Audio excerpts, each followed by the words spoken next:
Bienvenido, bienvenida un día más a Historias Históricas. Hoy en concreto vamos a hablar sobre Drácula. Sobre la historia real de Drácula, quién fue Drácula, si realmente existió Drácula, si hubo alguna persona que se parecía a Drácula o de dónde viene Drácula también.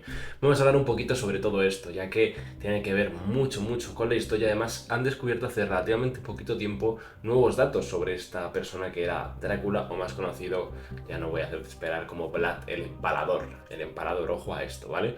Así que, sin lugar a dudas, este vídeo te interesa. Al final del vídeo te diré cuál ha sido el nuevo descubrimiento que han hecho en torno a esta persona, así que quédate hasta el final del vídeo.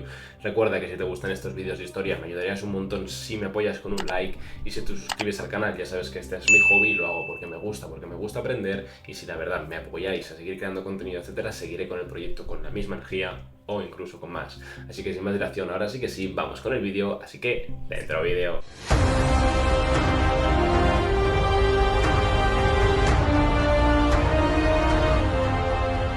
A finales del siglo XIX, el escritor irlandés Bram Stoker concibió una novela de terror relacionada con las leyendas centroeuropeas sobre vampiros y no muertos que ya habían servido de inspiración a otros autores, como John Polidori, el médico y compañero de viajes de Lord Byron. Indagando en este tipo de historias, Stoker tuvo conocimiento de la existencia de un príncipe rumano llamado Vlad Drácula, que había vivido en el siglo XV y se había hecho célebre, entre otras cosas, por su gusto por lo sanguinario.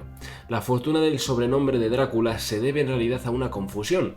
Su padre, el príncipe Voivoda Vlad II de Valaquia, había ingresado en 1428 en la Orden del Dragón, Drac en húngaro, de la mano del emperador Segismundo de Luxemburgo. Por ello fue conocido en adelante como Vlad Drácul, mientras que a su hijo se le llamó Vlad Draculea. Esto es hijo de Drácul. Sin embargo, en la mitología rumana la figura del dragón no existía y el término Drácul significaba diablo, con lo que Vlad III pasó a ser en rumano el hijo del diablo. Ya empezamos mal, la verdad. Ello coincide con la leyenda sobre la crueldad y ánimo sanguinario de Vlad, recogida ya por crónicas de su época. En ellas se le presentaba como un príncipe aficionado a la tortura y entusiasta de la muerte lenta, que solía cenar bebiendo la sangre de sus víctimas o mojando pan en ella. Se calcula que en sus 3 periodos de gobierno, que suman apenas 7 años, ejecutó a unas 100.000 personas, en la mayoría de las ocasiones mediante la técnica del empalamiento.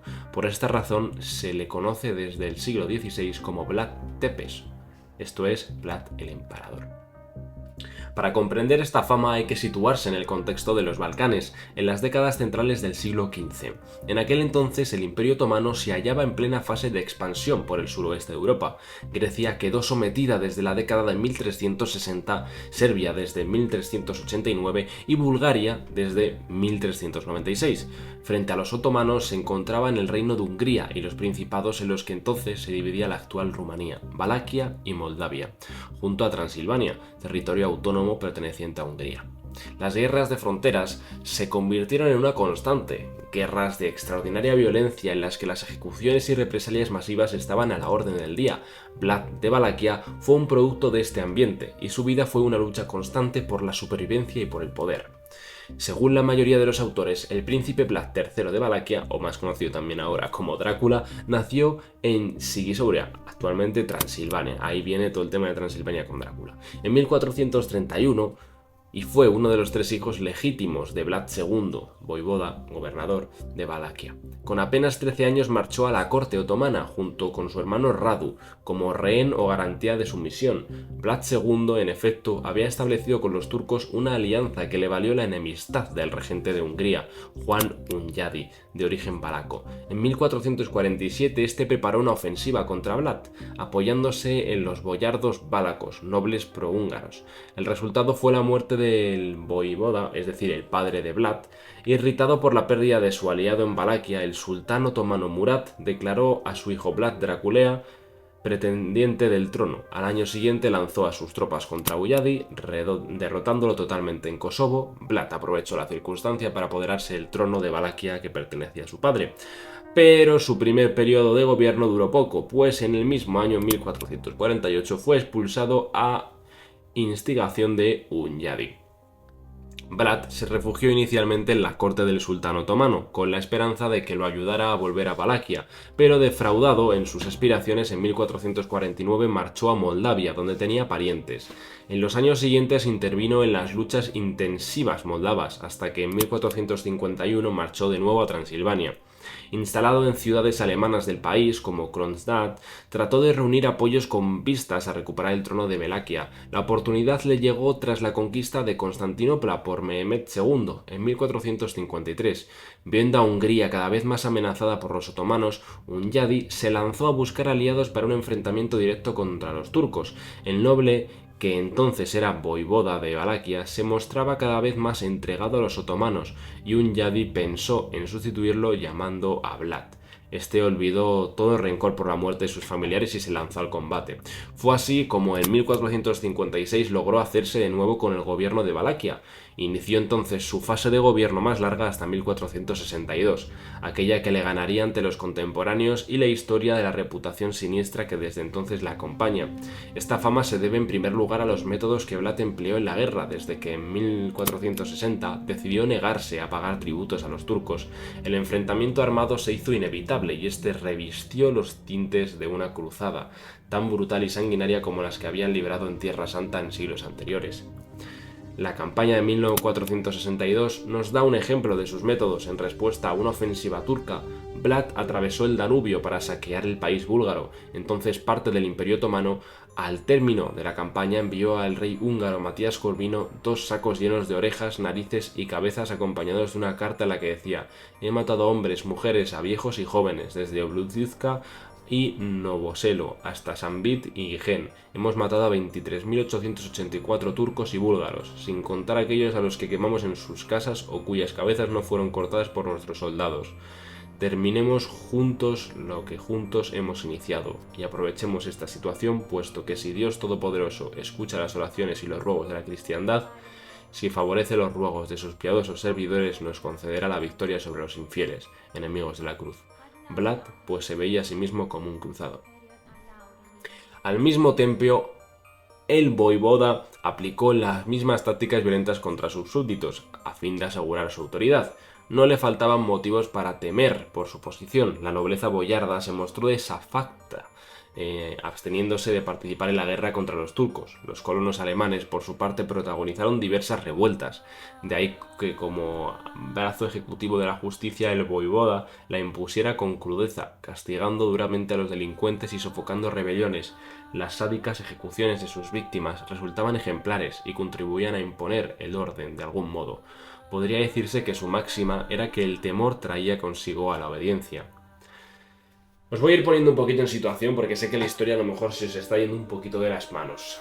Lo que pasa con Vlad, ¿vale? Es que pues se termina, su padre se hizo amigo de los turcos, luego los búlgaros mataron a su padre, luego vuelve al reino, luego le vuelven a echar, luego se vuelve a ir, luego los búlgaros que mataron a su padre le dicen: «Oye, si quieres volver a ser rey de tu reino, el cual era tu padre, pues te unes a mí», y acabamos con los turcos, lo hacen, etc. Entonces hay un montón de conflictos ahí y un pifostio en el cual Vlad va de lado a lado como si nadie le importara. ¿Qué pasa? Que se volvió más loco que nada y pues empezó a liarla que flipas, a empalar a gente, a quemar, a cortar y a hacer cosas mazo de turbias. Ahora sigamos con la historia después de esta aclaración. Su severidad dio lugar a historias como la de la jarra de oro que dejó frente a su residencia en Ticosviste, para que los viajeros pudiesen beber agua en ella. Tal era el temor que inspiraba el gobernante que nadie osó nunca robarla, pero el método de castigo con el que se asocia la figura de Vlad es clara esta, el del empalamiento. No fue una invención de Vlad, sino que su historia se remontaba al menos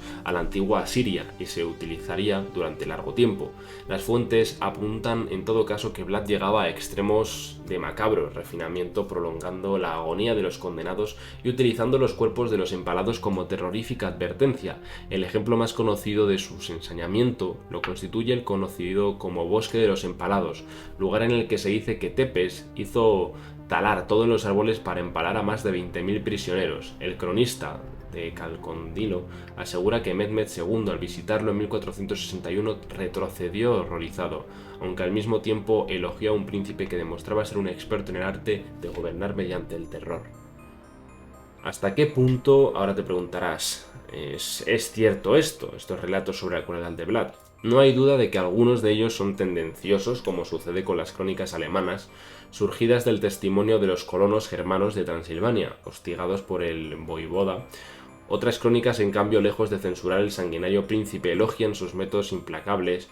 Es el caso de los testimonios rusos. En la época y lugar que vivía Vlad, su crueldad no fue en modo alguno excepcional, aunque no cabe duda de que pocos llevaron tan lejos sus métodos terroristas. En 1462, Vlad fue derrotado por los turcos, pasó 12 años prisionero en Hungría, hasta que en 1476 recobró su utilidad como candidato al trono de Valaquia. Su tercera etapa como voivoda terminó al caer abatido en una emboscada turca. Su cabeza fue exhibida en Estambul y su cuerpo fue enterrado en el monasterio de Yago Snagov.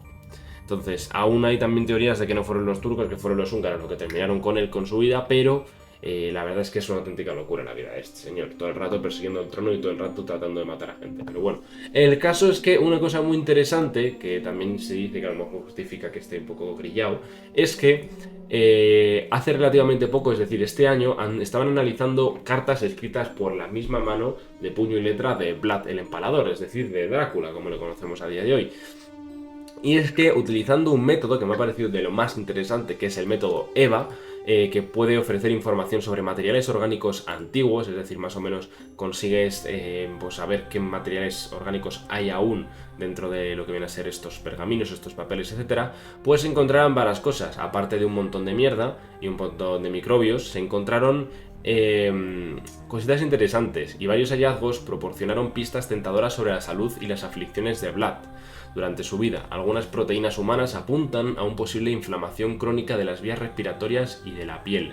Y lo que más sorprendente, los péptidos indicaban que Vlad podría haber padecido una enfermedad llamada hemolacria, que provoca lágrimas sanguinolentas.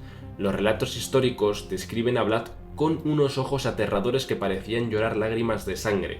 Aunque no son exhaustivos, estos hallazgos proteómicos ofrecen una visión sin precedentes de un célebre gubernamental medieval. También demuestra el potencial de aplicar las nuevas técnicas actuales. Pero, aunque conocido por su violencia, Vlad luchó ferozmente para defender Valaquia de las potencias extranjeras. De hecho, a Vlad en misma Rumanía se le tiene como si fuese el Cid campeador aquí en España. Entonces, pues bueno, la verdad es que muy interesante. También muy interesante el hecho que llorar sangre por los ojos fue algo viable en este caso. Y pues nada, espero que te haya parecido interesante este vídeo. Si te ha gustado, pues apóyame con un like y suscríbete al canal. Y pues que nos vemos en la próxima. Un saludo a todos y nos vemos, ¿vale? Adiós.